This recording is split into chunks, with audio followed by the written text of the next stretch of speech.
Hello students, welcome back to my channel English Education with Understanding। আজকে আমি তোমাদের শেখাবো যে কিভাবে सेंटेंसे जॉइनिंग হয় और स्प्लिटिंग হয়। ओके, तो आज मैं आप लोगों को सिखाऊंगा एक सेंटेंस मतलब कैसे स्प्लिट होता है और दो सेंटेंस कैसे जॉइन करते हैं। ठीक है, तो देखो जॉइनिंग एंड स्प्लिटिंग। जॉइनिंग माने যুক্ত করা, স্প্লিট মানে ভাগ করে দেওয়া। ওকে, জয়েনিং আর স্প্লিটিং করতে গেলে আমাদের কয়েকটা জিনিস মাথায় রাখতে হবে। এক নম্বর হচ্ছে পার্টিসিপল।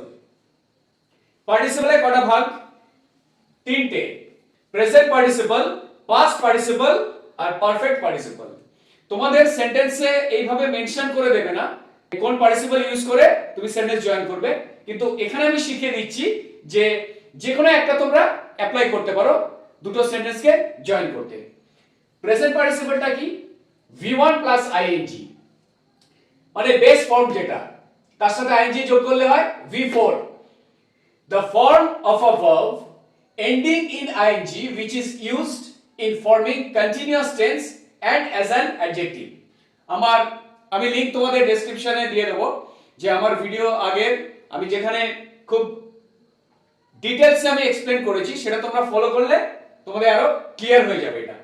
তাহলে ভার্বের সেই ফর্মটাই যেটা শেষে আইএনজি থাকে আর যেটা ব্যবহার হয় কি কন্টিনিউয়াস টেন্স গঠন করতে বা একটা অ্যাডজেক্টিভও। যেমন একটা ছোট एग्जांपल দিয়ে দিলাম, the thief saw the police,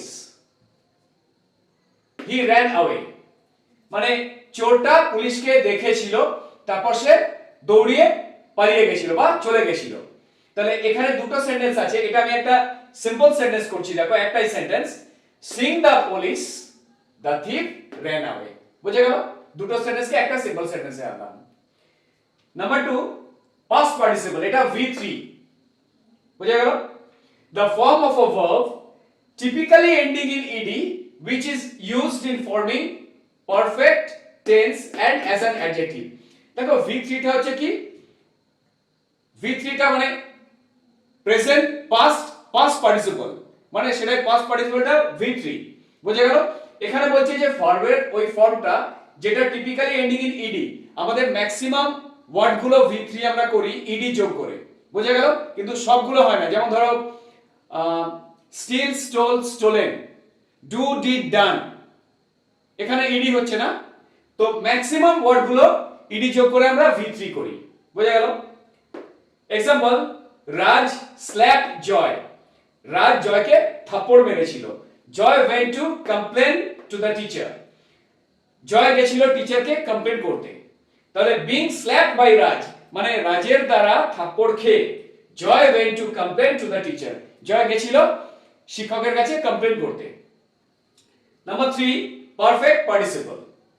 perfect পার্টিসিপলটা কি? Having plus past participle. Past পার্টিসিপলটা এখানে আমরা দেখেছি কি V3, তাহলে হ্যাভিং প্লাস পাস্ট পার্টিসিপল মানে V3। বুঝে গেল? Perfect participle are used to indicate at one event happened before another, মানে পারফেক্ট পার্টিসিপলটা ব্যবহার হয় এটা ইন্ডিকেট করতে বোঝাতে যে one event happened before another, মানে একটা ইভেন্টের আগে আরেকটা ঘটে যাওয়া। বুঝে গেল? পরপর দুটো হচ্ছে, মানে এইটা ঘটার পরে ওইটা ঘটছে। বুঝে গেল? এক্সাম্পল দেখো, he lost a large amount of money, he gave up gambling, মানে সে অনেক টাকা মানে তার অপচয় হয়ে গেছে বা নষ্ট হয়ে গেছে, তারপর কি করেছিল? সে গ্যাম্বলিং মানে জুয়া খেলাটা ছেড়ে দিয়েছিল। বোঝা গেল? Having lost a large amount of money he gave up gambling. বোঝা গেল? अभी देखिए जॉइनिंग स्प्लिटिंग करते समय हम लोग को कुछ चीजें ध्यान में रखना चाहिए, उसी हिसाब से हम लोग कर पाएंगे। और यहां जो पहला मैंने लिखा पार्टिसिपल, ये मतलब एग्जाम में आप लोग को ये तीनों टाइप का जो है ऐसा नहीं देंगे कि कौन सा पार्टिसिपल यूज करके आप लोग ये ज्वाइन कर सकते हैं, लेकिन पार्टिसिपल लिखा रहेगा। और मैं अभी आप लोग को ये तीनों जो पार्टिसिपल है ये मैं सिखा दूंगा, जो मतलब हो सकेगा सेंटेंस के हिसाब से आप वो अप्लाई करके ज्वाइन कर देंगे। ठीक है, तो पार्टिसिपल जो है number 1 present participle, number 2 past participle और नंबर 3 जो है परफेक्ट पार्टिसिपल। प्रेजेंट पार्टिसिपल क्या है? V1 प्लस ing, मतलब वर्ब का जो बेस फॉर्म है उसके संग जब हम लोग ing ऐड करते हैं तो वो हो जाता है V4। The form of a verb ending in ing which is used in forming continuous tense and as an adjective, मतलब ये क्रिया का वो फॉर्म है जो अंत में ing हम लोग लगाते हैं और वो किस लिए यूज करता है? कंटीन्यूअस टेंस ये फॉर्म करने में और एडजेक्टिव में। ठीक है, मैं यहां एक एग्जांपल दे दिया। The thief saw the police, he ran away, मतलब चोर ने पुलिस को देखा था और वो भाग गया था। ये मैं ज्वाइन कर रहा हूं, seeing the police the thief ran away. ठीक है, number 2 past participle V3। V3 क्या है? वो जो वर्ब का थर्ड फॉर्म है। The form of a verb typically ending in ed which is used in forming perfect tense and as an adjective। ये यहां मैंने जो लिखा है वर्ब का जो थर्ड फॉर्म है V3, यह टिपिकली मैंने लिखा है कि ed से खत्म होता है, लेकिन ऐसा हर टाइम नहीं होता है। कभी-कभी हम लोग जो बोलते हैं कि steal, stole, stolen, do, did, done, drive, drove, driven, ये जो 3 वर्ड्स मैंने बोला ये ed से मतलब V3 नहीं हुआ है, लेकिन ज्यादातर ये ed से ही V3 होता है। ठीक है, एग्जांपल देखिए, Raj slapped Joy, Joy went to complain to the teacher. Raj ने जय को थप्पड़ मारा था और उसके बाद जॉय टीचर के पास गया था उनको कंप्लेन करने के लिए। तो ये सेंटेंस मैं ज्वाइन कर रहा हूं, बीइंग स्लैप्ड बाय राज, मतलब राज के द्वारा वो थप्पड़ खाके Joy went to complain to the teacher. ठीक है, number 3 perfect participle. Perfect participle क्या है? ये हैविंग प्लस पास्ट पार्टिसिपल। और इसमें अगर आप लोगों का कुछ प्रॉब्लम हो तो मेरा पिछला जो वीडियो है उसका लिंक मैं दे दूंगा डिस्क्रिप्शन बॉक्स में, वो अगर आप देखेंगे और भी डिटेल्स में आपको जानकारी मिल जाएगा। ठीक है, तो having plus past participle, past participle मतलब क्या है? V3। Okay, perfect participles are used to indicate at one event happened before another, मतलब 2 इंसिडेंट हुआ है एक के बाद और एक। ठीक है, एग्जांपल क्या है? he lost a large amount of money, he gave up gambling, मतलब बहुत पैसा नष्ट हो गया था, उसके बाद क्या किया? वो जो गैम्बलिंग करते थे वो छोड़ दिया, बहुत पैसा नष्ट हो गया, जुए में खत्म हो गया, हार गया। having lost a large amount of money, he gave up gambling। ঠিক है, এবার দেখো একটা ছিল পার্টিসিপল, একটা বি ফ্রেজ ইন অ্যাপোজিশন। তাহলে ফ্রেজ ইন অ্যাপোজিশনটা কি দেখো, two words or phrases are placed beside each other in a sentence so that one describes or defines the other। মানে দুটো ওয়ার্ড বা ফ্রেজ, ফ্রেজটা কি আমার আগের ভিডিওগুলো আছে, ঠিক আছে, দুটো তিনটে চারটে ওয়ার্ড দিয়ে যে ফ্রেজ হয় মানে গ্রুপ অফ ওয়ার্ডস, ঠিক আছে, এখানে সাবজেক্ট প্রেডিকেট থাকে না কিছু। ওকে, তাহলে two words or phrases are placed beside each other in a sentence so that one describes or defines the other. মানে দুটো ওয়ার্ড বা ফ্রেজ পাশাপাশি বসে একটা আরেকটাকে ডেসক্রাইব করে বা ডিফাইন করে, বোঝায় ওটা। যেমন একটা ছোট এক্সাম্পল দিয়েছি, মাই ডগ টাইগার, মানে আমার কুকুর টাইগার, টাইগারটার নাম। এখানে বলছে my dog is in apposition to the name tiger, বুঝে গেল, মানে টাইগারের অ্যাপোজিশন মাই ডগ। এবার দেখো, Rana Pratap was a great king, Rana Pratap একজন মহান রাজা ছিলেন। He was the king of Mewar, উনি মেয়রের রাজা ছিলেন। তাহলে এটাকে আমরা জয়েন করছি, দেখো, Rana Pratap comma the king of Mewar comma was a great king. আর সিম্পল সেন্টেন্স একটা জিনিস বলে দিচ্ছি আবার, যে আমরা কমা দিয়ে দিয়ে কিন্তু 4টে 5টা এরকম একবারে লিখে সিম্পল সেন্টেন্স করতে পারি। ওকে, এবার দেখো ইনফিনিটিভ। ইনফিনিটিভ এটাকে বলা হয় ডাবল পার্টস অফ স্পিচ, আমার আগের ভিডিওগুলো পেয়ে যাবে তোমরা দেখলে, কারণ এটা দুটো পার্টস অফ স্পিচের কাজ করে। It is the best form of a verb often preceded by to, মানে ইনফিনিটিভটা হচ্ছে বেস্ট ফর্ম, মানে V1 তার আগে টুটা বসিয়ে আমরা সেটা লিখি, to go, to come, to study, বুঝে গেল। আর ইনফিনিটিভ দুই প্রকার, এক হচ্ছে ইনফিনিটিভ বা ফুল ইনফিনিটিভ, আর একটা হচ্ছে বেয়ার ইনফিনিটিভ। তাহলে ইনফিনিটিভটা কি? টু প্লাস V1, আর বেস ইনফিনিটিভটা হচ্ছে কি? উইদাউট টু, উইদাউট টু, বুঝে গেল। একটা एग्जांपल দিয়েছি দেখো, I have a bike, I want to sell it, আমার একটা বাইক আছে, আমি এটা বিক্রি করতে চাই, তাহলে এটা কি হবে, I have a bike to sell। अभी देखिए number B, phrase in apposition, two words or phrases are placed beside each other in a sentence so that one describes or defines the other। मतलब दो word या दो phrase एक के बाद और एक बैठने के बाद, मतलब एक वाक्य में बैठते हैं और एक दूसरे को डिस्क्राइब करते हैं या डिफाइन करते हैं, ठीक है। एग्जांपल क्या है, माय डॉग टाइगर, मतलब मेरा जो कुत्ता है उसका नाम है Tiger, my dog is in apposition to the name Tiger, ठीक है। और एक एग्जांपल इधर है, Rana Pratap was a great king, Rana Pratap एक बहुत बड़ा मतलब राजा थे। He was the king of Mewar, और मेयर का वो राजा थे। ये दोनों को कैसे मैंने ज्वाइन किया, Rana Pratap comma the king of mayor comma was a great king, ठीक है।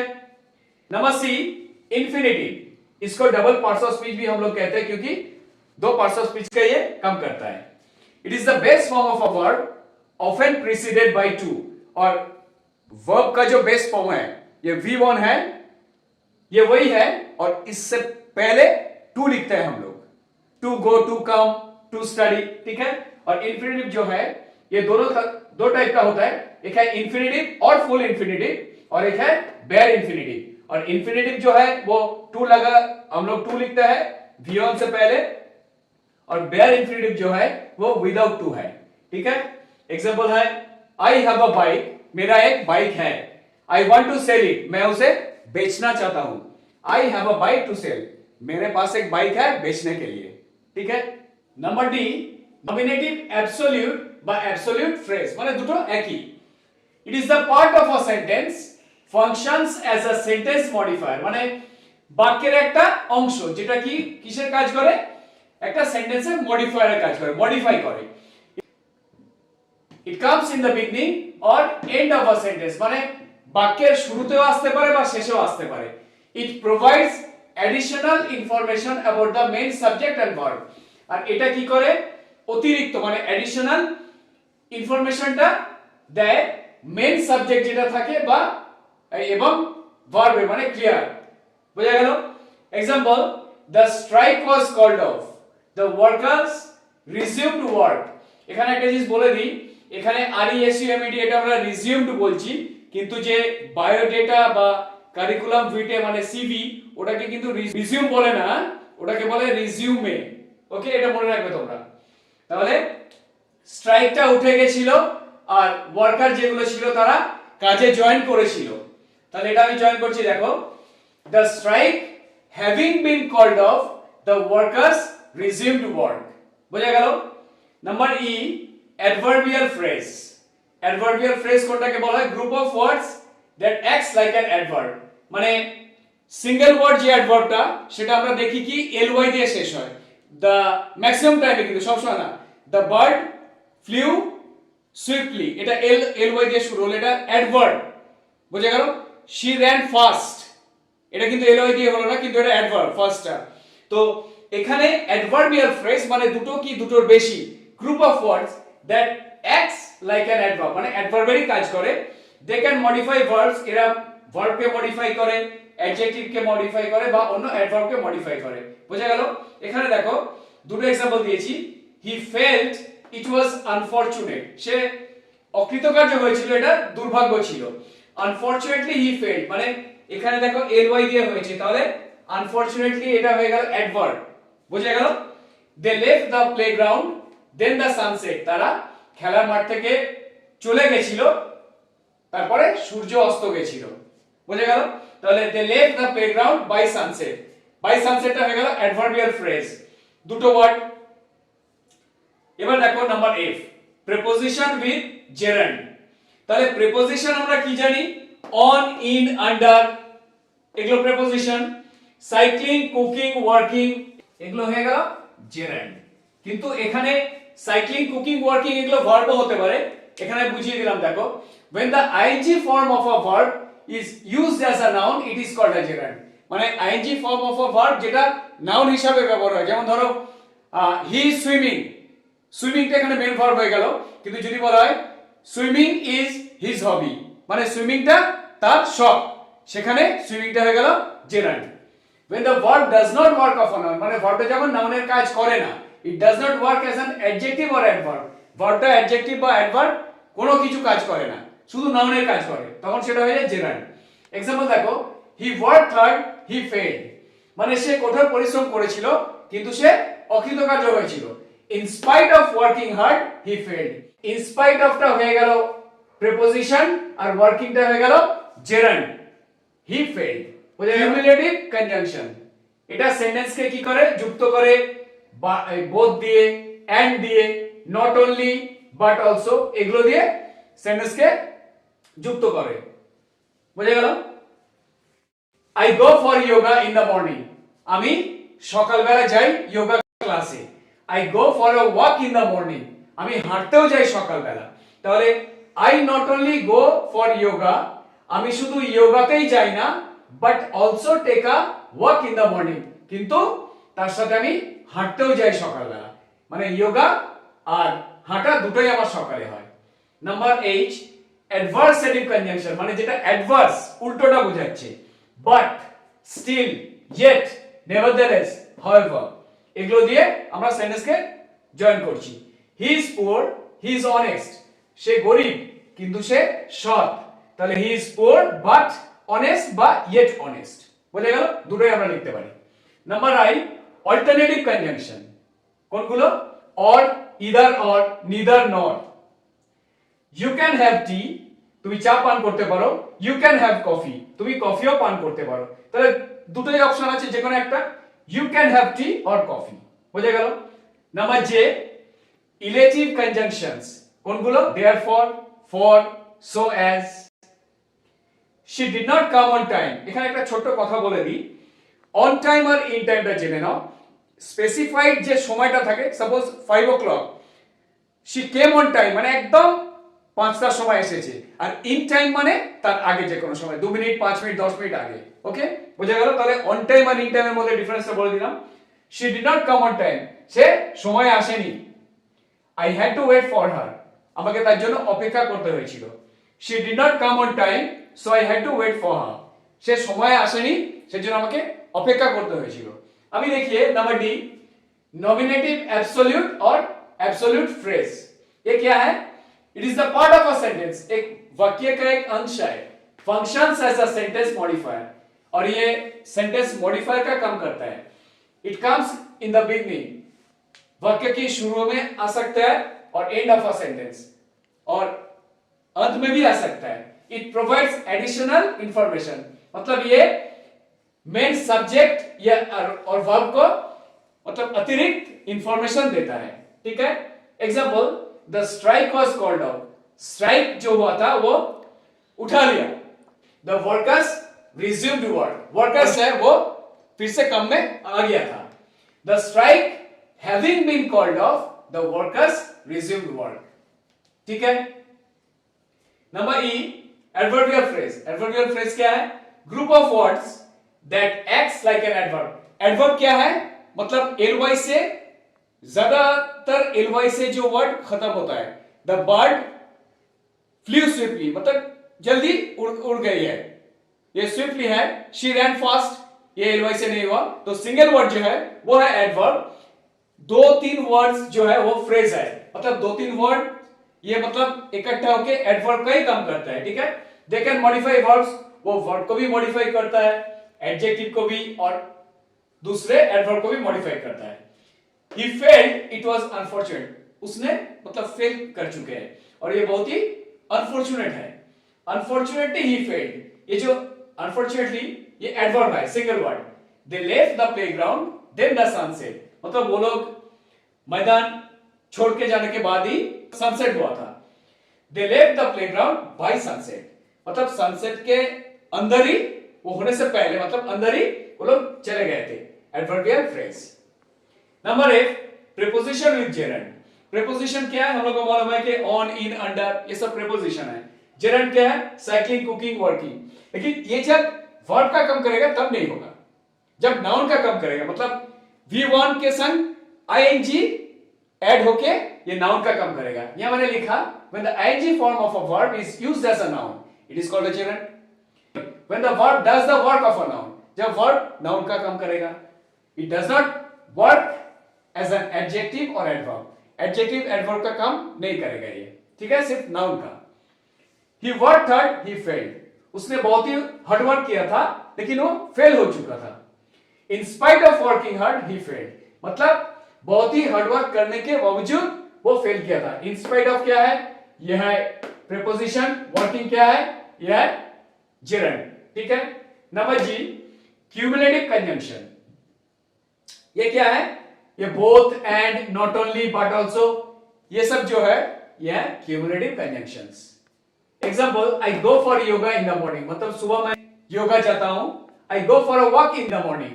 सुबह को मैं टहल के लिए भी जाता हूं. ठीक है, टहल के लिए मतलब दोनों काम करता हूं, योगा भी करता हूं और वॉक भी करता हूं. तो ये मैं क्या लिखा? I not only go for yoga. सिर्फ मैं योगा के लिए भी नहीं जाता हूं और but also take a walk in the morning. Number 8, adversative conjunction मतलब उल्टा. But, still, yet, nevertheless, however. He is poor. गरीब है. He is honest. लेकिन क्या है? वो बहुत ही ऑनेस्ट है. He is poor, but honest. वो गरीब हो सकता है लेकिन बहुत ही ऑनेस्ट है. और ये but के जगह हम लोग yet भी लिख सकते हैं. ठीक है. Number I, alternative conjunctions. ये क्या है? और, either or, neither nor. ये जो है सब alternative conjunctions. You can have tea. तुम चाय पी सकते हो. You can have coffee. तुम कॉफी भी पी सकते हो. तो ये भी है वो भी है, दोनों में एक पी सकते हैं. You can have tea or coffee. तुम चाय या कॉफी कुछ भी ले सकते हो. नंबर जे, इलेक्टिव कंजंक्शंस. ये क्या है? Therefore, for, so as. Example क्या है? She did not come on time. मतलब समय पर नहीं आई थी. I had to wait for her. और मेरे को इंतजार करना पड़ा था. ठीक है. She did not come on time. So I had to wait for her. क्योंकि वो समय पर नहीं आई थी इसलिए मेरे को इंतजार करना पड़ा था. ঠিক है. জয়নিং আর স্প্লিটিং করতে গেলে কোন কোন জিনিসগুলো কোন কোন পয়েন্টগুলো তোমাদের মনে রাখতে হবে আমি আজকে সবটাই বুঝিয়ে দিয়েছি আর প্রত্যেকটা একটা করে एग्जांपल বুঝিয়ে দিয়েছি. আমার পরের ভিডিওতে আমি আরো বেশি एग्जांपल দিয়ে তোমাদের বোঝাবো যাতে পরীক্ষা তোমাদের ওটা সলভ করতে সুবিধা হয়. তো আজ এই পর্যন্তই. আর আমার ভিডিওটা যদি তোমাদের ভালো লেগে থাকে তাহলে তোমরা বন্ধুদের সাথে শেয়ার করবে আর চ্যানেলটা এখনো যারা সাবস্ক্রাইব করোনি চ্যানেলটাকে সাবস্ক্রাইব করবে যাতে আমার পরের ভিডিওগুলো তোমরা পেতে পারো.